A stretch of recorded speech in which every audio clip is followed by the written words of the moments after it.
రామారావు గారు మీకు కూడా రైట్. పురుషోత్తమ రెడ్డి గారు మీతో స్టార్ట్ చేస్తా ఎపిసోడ్లో ఏంటి అంటే గతంలో మనం ఒక 1 వీక్ బ్యాక్ కూడా మాట్లాడుకున్నాం. అంటే వంశీ తర్వాత ఇట్లా చాలా సీరియల్ అంటే అంతకుముందు అధికారంలో తెలుగుదేశం ప్రతిపక్షంలో ఉన్నప్పుడు అధికార పార్టీ, ఇప్పుడు వీళ్ళు ఇట్లా ఎవరికి వాళ్ళు అధికారంలో ఉన్నప్పుడు వాళ్ళు విచ్చలవిడిగా మాట్లాడటం అది తప్పైతే ఇప్పుడు కేసులు అరెస్టులు తప్పట్లేదు అనేటువంటిది ఇది అన్యాయం, అక్రమం, అప్రజాస్వామికం, నిరంకుశత్వం ఇట్లాంటి పదాలు ఇప్పుడు చర్చకు వస్తున్నాయి. మరి చేసిన పాపానికి ఖచ్చితంగా శిక్ష తప్పదు అనే పద్ధతిలో అధికార పార్టీ మాట్లాడుతుంది. ఎందుకంటే వ్యక్తిగత దూషణలు విచ్చలవిడిగా ఎట్లా అంటే అట్లా మాట్లాడారు అనేటువంటిది ఎట్లా చూడాలి. లిస్టులో ఇంకా పేర్లు వస్తున్నాయి ఒక్కొక్కటి. ఈ పరిణామాలు ప్రజలకు రుచిస్తాయా లేదు ఏ రకంగా ఉంటుంది అనేటువంటి ఏం చెప్తారు? అందరికీ నమస్కారం. 2 ప్రశ్నలు ఉత్పన్నమవుతాయి. అరెస్ట్ దృష్టిలో జరుగుతున్న పరిణామాలు ఎట్లా చూడాలి, దీని పర్యవసానాలు రాష్ట్ర రాజకీయాలపైన ఎలా ఉంటాయి, ఈ 2 అంశాలు మనం ప్రస్తావించవచ్చు.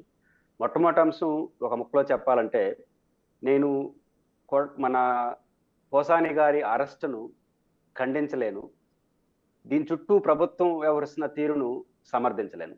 ఇది ఒక విపత్కర పరిస్థితి. ఎందుకంటున్నానంటే, ఎవరైతే పోసాని మురళీకృష్ణ గారు అధికారంలో ఉన్నప్పుడు పవన్ కళ్యాణ్ గారిని ఉద్దేశించి కానీ లేకపోతే ఎవరిని ఉద్దేశించి ప్రెస్ కాన్ఫరెన్స్లో ఓపెన్గా పెట్టి చేసిన వ్యాఖ్యలు, చెప్పిన పద్ధతులు అభ్యంతరకరమైంది, లిమిట్స్ దాటాయి, అన్యాక్సెప్టబుల్ పద్ధతిలో ఆయన వ్యవహరించాడు. రాజకీయాలలో భావఘర్షణ ఉండాలి తప్ప భౌతిక ఘర్షణ, అసహ్యతకు తావులేదు.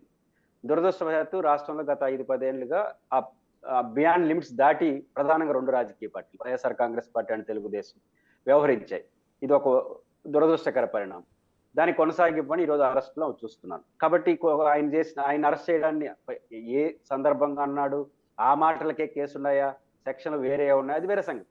నేపథ్యం అది ఆ రోజు అలా ప్రవర్తించిన దానికి కౌంటర్గానే జరుగుతున్నాయి. సెక్షన్లు అవి కోర్టుకి వేరే చెప్పొచ్చు, అది వేరే సంగతి. కాబట్టి అరెస్ట్ని ఖండించలేని పరిస్థితి.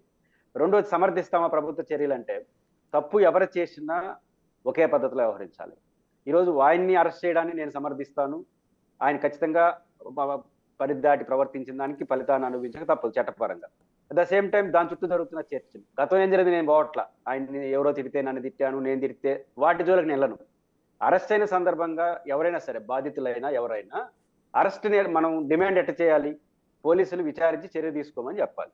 ఇప్పుడు విచారణ కోర్టులు చేయాలి, పోలీసులు చర్యలు తీసుకోవాలి. ఇక్కడ మనం ఏమవుతుంది, అరెస్ట్ చుట్టూ 2-3 రోజులు ఏం జరుగుతుంది, వాడిని లోపలేసి కొట్టండి, వీడిని లోపలేసి కొట్టండి, వాడిని కొట్టండి, ఇవన్నీ సోషల్ మీడియాలో ఓపెన్గానే, సోషల్ మీడియా ఎందుకులే కానీ డిబేటే పెట్టేస్తున్నారు కొన్ని ఛానళ్ళు అయితే. మరి వీళ్ళపైన ఎందుకు చర్య తీసుకోకూడదు? కాబట్టి అధికారంలో ఉన్న వాళ్ళు చేస్తారు, ప్రతిపక్షం వాళ్ళు అనుభవించాలి, ఆ ప్రతిపక్షం మళ్ళీ అధికారం కోసం వాళ్ళ సంగతి చేస్తారు. ఇది సాంప్రదాయంగా మారితే, వాళ్ళు అప్పుడు తిట్టారు, మీరు బాధపడ్డారు, ఇప్పుడు వాళ్ళు మీరు కొడతారు, వాళ్ళు బాధపడతారు, రేపు మళ్ళీ వాళ్ళ అధికారానికి వస్తారు, మిమ్మల్ని కొడతారు. దీన్ని అంగీకరిద్దామా? దీనికి ఎక్కడో ఒక చోట ముగింపు అయితే పలకాలి. ఖచ్చితంగా 2 రాజకీయ పార్టీలు పద్ధతిగా, హుందాగా రాజకీయాలు చేయాలి. దీని పర్యవసానం ఎలా ఉండొచ్చు, ఎలా ఉంటాయని నేను అనుకుంటున్నాను అంటే, ఫస్ట్ పాయింట్, అధికారంలో ఉన్న కూటమి ప్రభుత్వం ఎవరైతే బియాండ్ లిమిట్స్ దాటారో, అన్యాక్సెప్టబుల్ పద్ధతిలో వ్యవహరించారో, చట్ట పద్ధతిలో వాళ్ళపైన చర్య తీసుకోవడం పైన కఠినంగానే వ్యవహరించండి. అట్ ద సేమ్ టైం అవతల వైపు నుంచి దీని సందర్భంగా కానీ ఇంకో సందర్భంగా కానీ బియాండ్ లిమిట్స్ దాటిన వాళ్ళ పట్ల అదే తీరులో కానీ ప్రవర్తిస్తే వైసీపీ రాజకీయంగా నష్టపోతుంది, ఖచ్చితంగా నష్టపోతుంది. ఎందుకంటే మీరు తప్పు చేశారు కాబట్టి వాళ్ళు చర్యలు తీసుకున్నారని ప్రజలు కూడా భావిస్తారు. ఎందుకంటే పోసానితో పాటు ఇతర అంశాల్లో దీన్ని జోక్యం చేసుకున్న తెలుగుదేశం కావచ్చు, జనసేన కావచ్చు, కొన్ని మీడియాలో మాట్లాడుతున్న వక్తలు కావచ్చు, లిమిట్స్ దాటుతున్నారు, వాళ్ళపైన కూడా చర్యలు తీసుకున్నారు అనుకోండి, పర్ఫెక్ట్గా వ్యవహరించారంటారు, రాజకీయంగా వైసీపీ నష్టపోతుంది. బట్ అట్లా కాకుండా, ఆ రోజు మేము ఇబ్బంది పడ్డాం, మేము అధికారంలో లేము, మీరు అధికారంలో ఉన్నారు, ఇష్టపడితే అటు ప్రవర్తించారు, ఇప్పుడు మాకు అవకాశం వచ్చింది, మేము దానికి సరిచేస్తాం అన్నటి వరకే పరిమితం అయితే వైసీపీ రాజకీయంగా లాభపడదు. మానసికంగా, శారీరకంగా నష్టపోవచ్చు, ఇబ్బంది పడవచ్చు, కానీ లాభపడుతుంది రాజకీయంగా అంటాను. ఎందుకంటే మీరు ఒకవైపు లిమిట్స్ దాటిన వాళ్ళు చర్య తీసుకుని ఇంకోవైపు వదిలేస్తే సమాజం యాక్సెప్ట్ చేయదు, ఒక దశ వరకు యాక్సెప్ట్ చేస్తుంది. ఒకరు ఇది కొడాలి నాని గారు, వల్లభనేని వంశీ మరీ బియాండ్ లిమిట్స్ దాటారు వాళ్ళు. మీరు అన్నట్టు పురుషోత్తమ రెడ్డి గారు మీరు అన్నట్టుగా ఎందుకు ఈ వాతావరణం, ఎందుకంటే ఉమ్మడి ఆంధ్రప్రదేశ్ తర్వాత 2 రాష్ట్రాలు, తెలుగు రాష్ట్రాలు విడిపోవచ్చు, కానీ రాజకీయ విమర్శలు శృతిమించి వ్యక్తిగత విమర్శలు, భాష అది కొద్దిగా పరాకాష్ట, అంటే చదువుకున్న వాళ్ళు శాసనసభ్యులుగా ఉన్నవాళ్ళు శాసనసభ్యులుగా పనిచేశారు, లేకుంటే మాజీలుగా ఉన్నారు, సీనియర్లుగా ఉన్నారు.